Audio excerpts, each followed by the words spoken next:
Ladies and gentlemen, good morning, j'espère que vous allez bien, que vous êtes en forme. Comme tu le sais, si tu me suis un petit peu sur Instagram ou sur YouTube, je parle beaucoup trop tout le temps.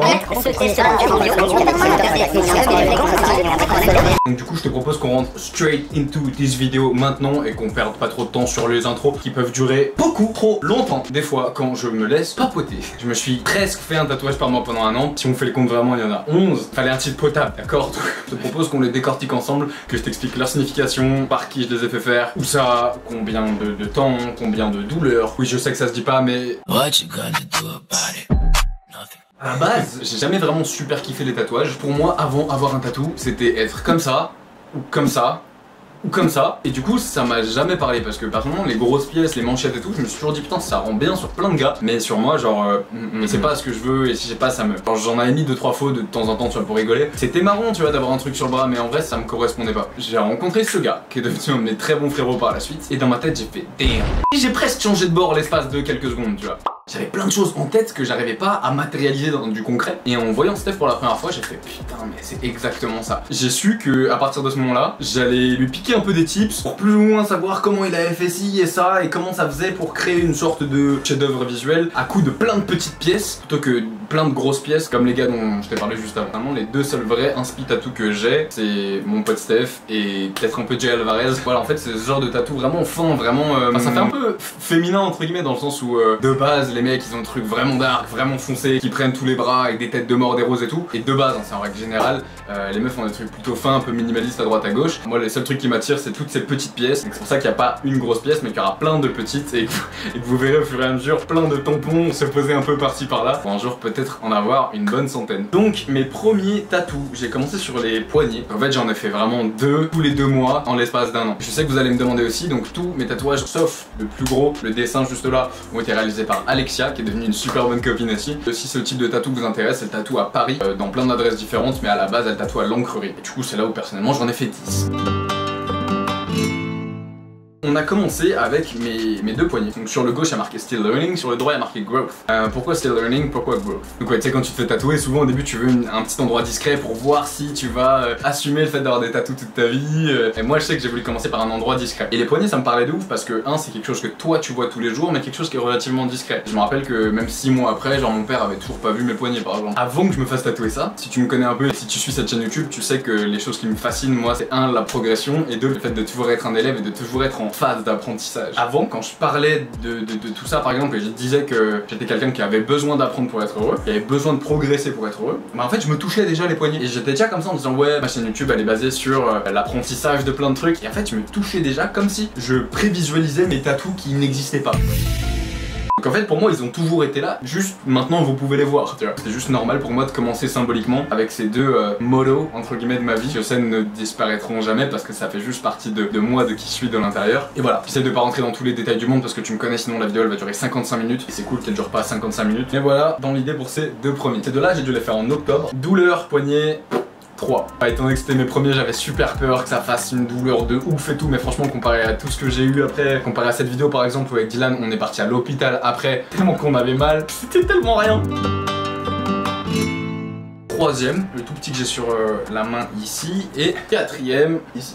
Paradoxalement, c'est le plus petit que j'ai, c'est le plus small, mais c'est le plus deep, c'est le plus profond et c'est celui qui a le plus de signification pour moi. Dans le sens où je sais même pas à l'heure actuelle si je vais rentrer vraiment deep dans cette histoire parce que c'est quelque chose de très personnel. J'aime bien partager avec vous des phases de ma vie, mais là c'est vraiment un des trucs les plus perso de ma vie. Du haut de mes 22 ans, il s'est passé quand même beaucoup de choses. Et alors bref, du coup en version simplifiée, on a tout simplement 2 points virgules. Donc le point virgule de base, si tu check sur Google, tu tapes semi-colonne tattoo, tu verras que c'est un mouvement qui consiste à soutenir toutes les maladies mentales entre guillemets. Donc ça commence à la dépression, ça part sur des maladies psychologiques et ça finit par le suicide. Et en fait, quand tu as ça sur ton corps, c'est que tu soutiens le mouvement, c'est que soit tu es passé par une phase très compliquée dans ta vie et t'en es sorti, soit tu connais quelqu'un qui est passé par une phase de dépression et qui en est sorti, soit tu connais quelqu'un qui est passé par ces phases-là de maladie mentale. Et pour pas trop rentrer dans les détails, quand on en reparlera plus tard, mais pour faire simple, et là c'est le genre de moment où je C'est un peu chaud pour moi de m'ouvrir autant sur YouTube parce que je sais que vous êtes très bienveillants, mais il y a des gens qui ne le sont pas. Et bref, dans tous les cas, il y a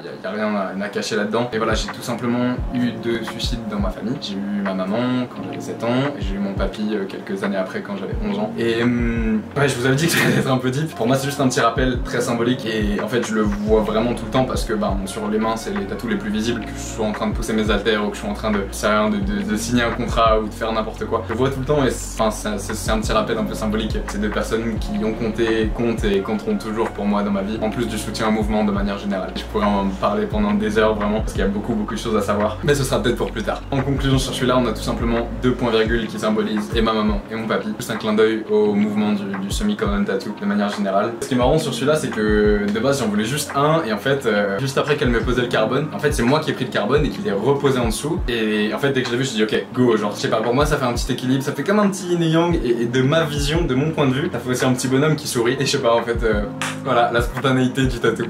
La main 2, bah, après c'est tout petit aussi donc voilà. Le 4ème du coup, on part sur la cheville. Le 4ème en fait je voulais simplement voir ce que c'était, étant donné que pour l'instant il y a que les mots qui me parlent vraiment, il y a que les phrases, il y a que les quotes, genre qui m'impactent réellement, où je me dis vraiment waouh, go voir ce qu'un dessin entre guillemets pourrait faire. Vu que j'étais pas trop sûr, je me dis vas-y, go partir sur les chevilles ou un endroit où au pire c'est pas très grave. Pour toi je sais même pas si t'as compris ce que c'était, tu vois soit un rond, soit une planète, soit une terre, ce que tu veux, mais c'est une pleine lune pour beaucoup de raisons. Mais je te simplifie encore, sinon cette vidéo va vraiment durer 4 heures. En symbolique, la lune c'est le symbole de la mère nature avec un grand M, c'est forcément le symbole de la nuit, de la créativité, de ce côté un peu artistique. Et je le vois aussi comme un symbole de protection de manière générale. C'est mon corps et mes tatous, donc forcément c'est mes interprétations. Et je sais pas pourquoi il me rappelle aussi énormément ma grand-mère. Et en fait j'ai aussi perdu ma mamie juste avant de passer mon bac, avant d'avoir 17 ans. Je sais pas, pour moi ma mamie elle avait elle était tellement douce, tellement gentille, tellement adorable. Quand je pense à la protection et à une mère avec un grand M, ça me fait penser à ma mamie. Parce qu'en soi moi j'ai pas eu de maman durant mon enfance et bah ça a été ma 2e maman. Donc ouais, c'est aussi un petit clin d'œil à ma mamie qui se trouve sur ma cheville gauche. Le côté gauche étant dans le symbolisme le côté yin de ton corps, le côté un peu plus féminin de ton corps. C'était normal que ça se fasse sur le côté gauche étant donné que c'est ma mamie, donc féminin, et que ça reste un symbole très féminin de manière générale. La cheville 6, un peu plus sensible au niveau de cette zone.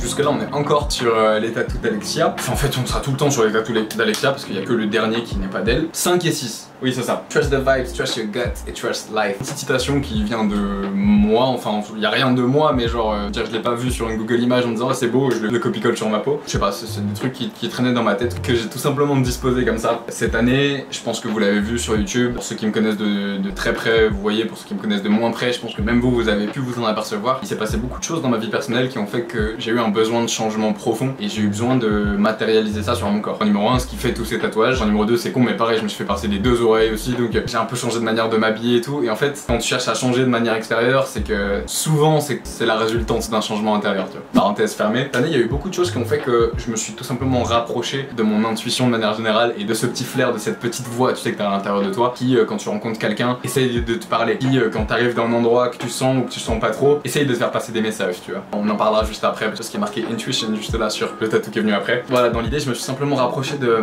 ce truc un peu féminin que toutes les meufs ont. Elles ont ce flair que nous on a moins en tant que mec. Et si tu trompes ta meuf, t'inquiète qu'elle aura le flair, un qu'elle le saura et deux qu'elle va même capter la couleur de la robe de la meuf avec laquelle tu l'as trompée, tu vois. Et le trust the vibe, pour ceux qui parlent vraiment pas anglais, trust ça veut dire fais confiance ou crois en, ou the vibes, donc l'énergie, l'atmosphère, l'ambiance en gros. Gut c'est vraiment les tripes, c'est ce qu'il y a à l'intérieur de toi, c'est tes intestins dans toi. Ça c'est une expression vraiment carrée pour dire la petite voix qui vient vraiment du plus profond de toi. Et trust life, donc tout simplement fais confiance en la vie. Donc du coup le trust the vibes et le trust your gut, une manière de me rappeler, de symboliser du coup sur mon petit corps, de toujours écouter cette petite voix quand tu rencontres quelqu'un, quand t'as envie ou pas envie de faire quelque chose. Et le trust life c'est un peu différent. Des fois il t'arrive des trucs et sur le moment t'es là en mode mais what the fuck, qu'est-ce que j'ai fait pour mériter ce truc? Et en fait tu te rendras compte peut-être une semaine, un mois, un an, 10 ans plus tard que ça c'était nécessaire à la construction du vrai toi. Et peut-être qu'un événement que tu caractérises de négatif maintenant, tu te rendras compte plus tard qu'il était nécessaire et qu'il était entre guillemets positif. Un truc nul et pas trop deep mais juste pour que tu te rendes compte. Je me rappelle quand j'étais en terminale et que je voulais passer en formation de coach sportif l'année d'après, donc en 2 métiers de la forme, je cherchais une alternance donc pour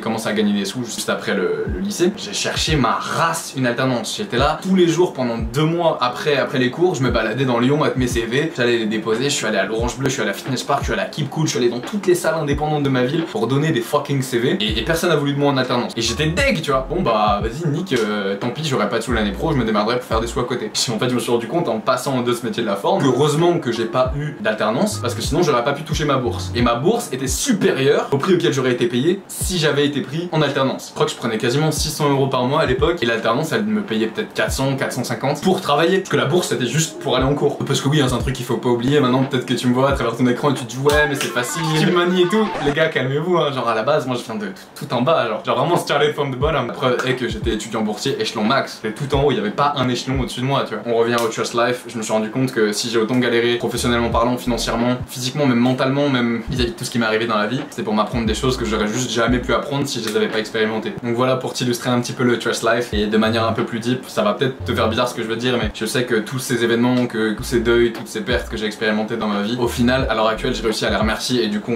on va enchaîner sur le deuxième, enfin sur le tatou que j'ai fait en même temps et être grateful pour ça parce que je sais que sans ça j'aurais juste jamais pu être comme je suis à l'heure actuelle et j'aurais juste jamais eu la même compréhension des choses, j'aurais juste jamais eu les mêmes relations, jamais eu le même rapport par exemple on sait rien, à l'argent, aux femmes, à l'amitié, à l'instant présent, au fait que tout peut disparaître en un claquement de doigts. Et au final, bien que ça ait été des événements vraiment douloureux et qu'on a tendance à catégoriser de négatifs, moi je les vois pas comme négatifs et je les vois comme quelque chose de formateur que je remercie à l'heure actuelle et vers lesquels j'ai réussi à être grateful. Le biceps ici, je dirais 4, 5, tranquille. C'était du coup une magnifique transition pour parler du grateful. J'ai toujours su que je voulais quelque chose dans le cou. Depuis que j'ai commencé à me mettre des faux tatouages, le cou ça a toujours été une zone qui me fascinait et je m'en suis toujours mis par là. Donc pour moi c'était juste une évidence. Et pour être honnête avec toi, jusqu'à la veille, je savais pas ce que j'allais y mettre. C'est-à-dire que j'avais dit à Alexia, yo, donc je veux lui c'est sûr, et j'en veux un dans le cou, mais je me tâte encore. Et je me rappelle la veille on était là avec Dylan mon frérot, il m'écrivait quelques mots que j'avais tu vois en tête et tout. Tu sais le cou c'est la zone la plus visible, et 3 ça change vraiment la physionomie de ton visage et tout, genre les gens ils voient ça directement dès qu'ils te rencontrent, genre tu serres la main de quelqu'un, ils le voient tu vois. Alors je me suis endormi en me disant bon bah peut-être que je ferai que lui, le coup il attendra un peu. Et je me suis réveillé, j'avais encore les yeux fermés, j'étais encore un peu dans les vapes et tout tu vois. C'est même pas le mot mais la sensation que j'ai eu en me réveillant, c'était comme très souvent quand je me réveille, j'étais putain de grateful, juste d'être là tu vois. Et grateful du coup en traduction littérale ça veut dire gratifiant, reconnaissant, remerciant. La sensation qui a pris tout mon corps c'était que je suis trop content d'être là et trop content d'avoir la chance grâce à vous maintenant de vivre de ma passion et de pouvoir partager avec vous plein de trucs. Grateful d'avoir 2 bras, 2 jambes, d'avoir un toit au-dessus de la tête, d'avoir un compte en banque, d'avoir une famille et des gens qui m'aiment autour de moi, et grateful de tout ça tu vois. Et je suis direct que ça allait être grateful. C'est juste je pense une de mes plus grandes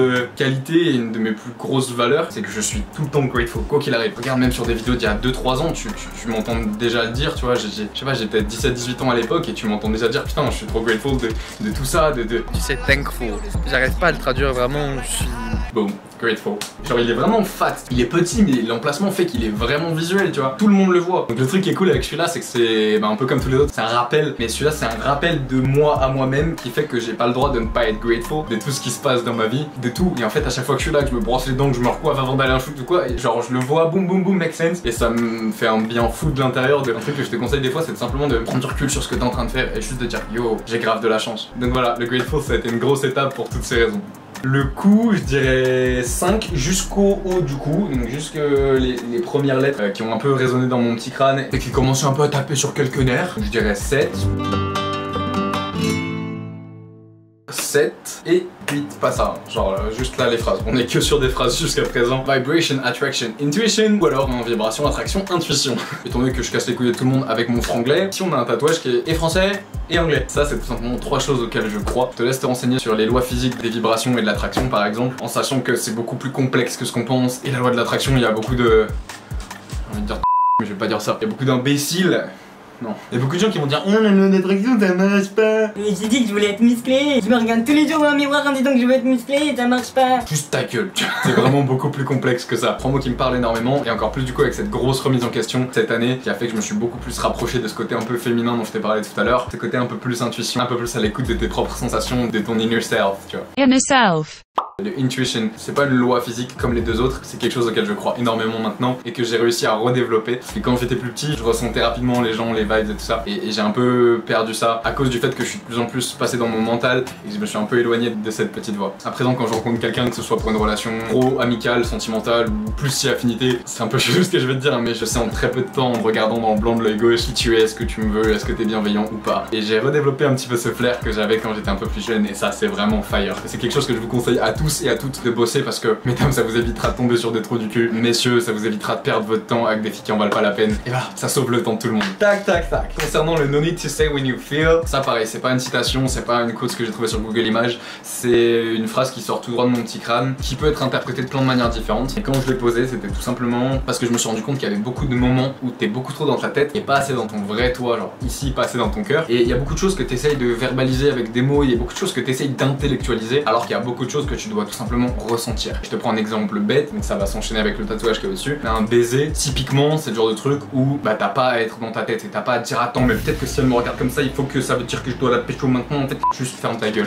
Un baiser, ça marche avec ça. Vous vous connectez à un moment précis, il y a une union entre deux personnes qui s'aiment à l'instant T, enfin normalement, et t'es juste pas dans ton crâne, t'es dans ton ressenti, t'es dans ton cœur, tu vois. Si on passe à l'étape du dessus, un orgasme c'est censé être pareil, t'es pas dans ta tête au moment où t'essayes de toucher le climax, tu vois. Et justement, plein de personnes qui arrivent pas à atteindre le summum de ça et l'orgasme, bah, c'est parce qu'ils sont beaucoup trop dans leur tête et qu'ils essayent beaucoup trop d'intellectualiser des choses que t'es censé ressentir. Donc on revient sur Terre. Concernant ce tatou, voilà, ça veut simplement dire que des fois il faut arrêter d'essayer de mettre des étiquettes sur des relations, il faut arrêter d'essayer de mettre des mots sur des choses que tu dois ressentir. Il faut juste des fois la fermer comme moi maintenant. Et entre guillemets, fermer tes yeux, profiter du moment présent et ressentir le moment avec tout ton être et pas avec ton cerveau. Les deux avant-bras ici, je dirais 4. Celui-là, je dirais 7, 7 et demi. Je sais pas pourquoi, mais sur cette zone, quand ça commence à se rapprocher du coude, bah, ça tape de ouf.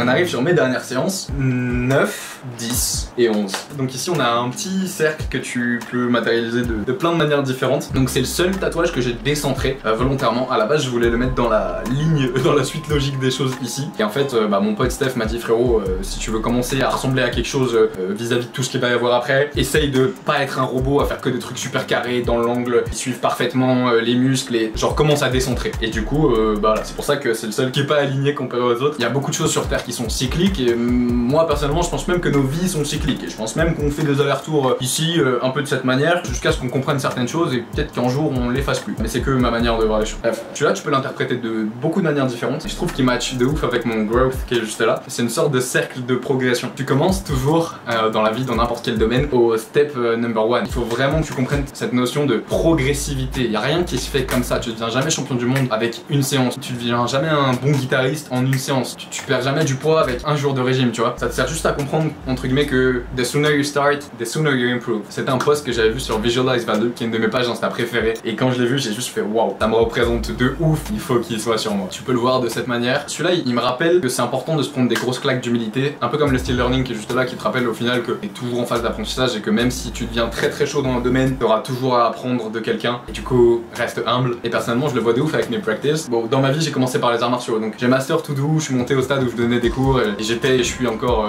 ceinture noire 2ème dan officiellement, et du coup j'en étais arrivé à ce petit stade. Et en fait quand je suis passé en muscu après, j'ai dû me prendre une grosse claque d'humilité en me disant bah ok, peut-être que t'es très chaud dans un domaine, mais tu repars à zéro et tu la fermes et c'est le seul moyen de progresser dans le domaine que tu vas apprendre. Je commence la muscu et je repars à zéro et du coup tu reçuis le cheminement. On a pris à peu près 25 kilos, on a écrit un gros bébé de 500 pages qui est présent juste là et que je connais pas mal de trucs dans ce milieu, bah ça n'empêche pas que dans n'importe quelle practice, quand il a fallu apprendre le ski ou le parachute ou le backflip ou le handstand ou la danse, et ben grosse claque d'humilité dans la gueule et tu repars à zéro. Et au final il va de ouf avec le style learning et le growth parce que ça te rappelle que t'es aussi en phase d'apprentissage et de progression constante. Juste là, c'est tout simplement une petite phrase en lao que mon papy me dit très souvent. Par respect pour cette magnifique langue, je vais pas essayer de la prononcer parce que j'ai vraiment zéro flow au carré quand je commence à parler une autre langue que français-anglais. C'est tout simplement une sorte de don't forget your roots. N'oublie pas d'où tu viens. Mon papy me dit tout le temps, n'oublie pas tes racines. L'arbre que t'es, il va grandir, il va devenir gros, il va avoir des feuilles, il va avoir des fruits. N'oublie pas que tu serais pas ce que t'es en train de devenir sans tes racines, et même un peu plus loin que ça, oublie pas qu'à la fin, tes fruits, tes feuilles, même tout ton arbre, il y a tout qui retourne aux racines. Et voilà, c'est tout simplement une phrase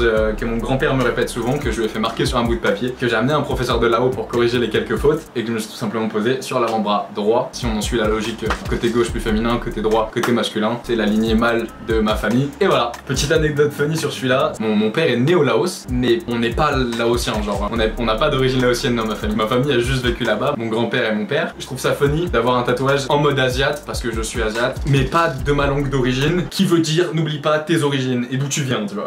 C'est juste une langue que je trouve esthétiquement très belle, et c'est un petit clin d'œil au lieu de naissance de mon papa. Femme, on arrive sur le dernier tatouage de toute cette lignée. On est sur le plus gros et du coup le seul qui n'a pas été réalisé par Alexia. Donc celui-là nous vient de Draw Tattoo, juste à côté de République à Paris, et c'est Gabi qui me l'a fait. Donc c'est le seul qui n'est pas d'Alexia de tous mes tatouages à l'heure actuelle. Celui-là, il y a une ref cachée dedans que je vais pas te donner, et si tu le trouves, je t'invite à, dans le commentaire que tu laisseras normalement naturellement si cette vidéo t'a plu, je t'invite à juste me mettre un petit PS j'ai la ref si tu vois ce que c'est, mais ne spoil pas aux autres dans les commentaires. Dans l'idée, je voulais simplement un dessin très fin en mode sketchy, en mode un peu drawing, d'une union entre deux personnes. Je voulais un baiser, je voulais quelque chose de fort, qui soit assez abstrait, qui soit pas visible tout de suite. Je voulais qu'on voit et qu'on se dise attends c'est quoi. J'ai fait chier de ouf Gabi, je vais faire 15 fois le dessin. Genre j'étais là, je lui prenais la tête pour des détails sur les ongles et tout. J'étais là, attends son ongle il est un peu éclaté, tu peux le faire comme ça. Et... bref, au final j'en suis grave content. Donc tu peux le voir et comme ça et comme ça. Personnellement je trouve qu'il est beaucoup mieux comme ça. Genre là je sais pas pourquoi la tête du mec, étant donné qu'elle est censée être à l'envers, quand elle est comme ça je le trouve moins stylé. Dans l'idée t'as compris, ça match avec la phrase qui est en dessous, ça match avec l'intuition qui est juste là. Un symbole d'amour et un symbole qui te rappelle que normalement pendant que t'es dans cette phase, t'es pas dans ta tête, t'es juste dans ce que tu ressens. Et c'est ce qu'on a tendance à trop oublier dans notre société actuelle. Et le dessin, franchement, je dirais 6 parce qu'il m'avait mis dans une position qui fait que j'avais l'impression que ça coupait les nerfs. J'étais plus connecté à mes nerfs. Donc tu sais, je sentais qu'il faisait un truc sur mon bras, mais ça faisait pas mal directement. Voilà pour toute la partie explication et signification de ces 11 pièces qui sont venues petit à petit recouvrir mon petit corps. Concernant le prix, pour être très honnête avec vous, j'ai payé que mes premiers, parce que de manière symbolique, je voulais les payer. Par la suite, Alexia est devenue une très bonne copine qui fait que je ne les paye pas. Et le dernier chez Draw Tattoo, c'était aussi en partenariat, en échange d'un peu de visibilité sur Instagram. Donc voilà, je peux pas vous aider concernant les prix et tout ça. Si vous voulez vous faire tatouer et que vous avez besoin d'en savoir un peu plus sur le côté financier, n'hésitez pas à les contacter directement sur Insta ou d'aller checker dans la légende, je vous mettrai du coup directement le site web s'ils ont des calendriers ou quoi, où vous pouvez booker directement vos séances avec eux. Donc sinon je les ai tous repassés 2 fois sans exception, sauf les tout derniers qui sont super récents, donc 1, 2 et 3, ce qui fait qu'ils sont un peu plus clairs. Et il y a seulement la main et la cheville qu'on a repassé 3 fois, ça tient pas sur ma peau de bébé. Donc la main c'est vraiment hardcore comme tu peux le constater, va falloir le passer beaucoup je pense pour qu'il tienne. Ou alors symboliquement parlant, ça veut peut-être dire que j'ai des choses à comprendre avant qu'ils tiennent vraiment sur mon corps. Family, j'espère que vous avez kiffé cette vidéo. Si c'est le cas, vous savez comment ça se passe. Je vous laisse éclater les pouces bleus, poser un petit commentaire avec la ref de ce tatouage si tu l'as. Et dans tous les cas, nous on se retrouve dimanche prochain 20 h pour une nouvelle vidéo, peut-être un nouveau practice si je me sors les doigts. By the way, j'y pense, si t'as envie de faire un peu plus de muscles et ou réduire un peu ton body fat pour l'été, en ce moment il y a des sales promos sur tout le site de Bulk parce que c'est les bons plans de l'été. Le lien c'est le premier de la bio si jamais tu veux faire des économies. Peace.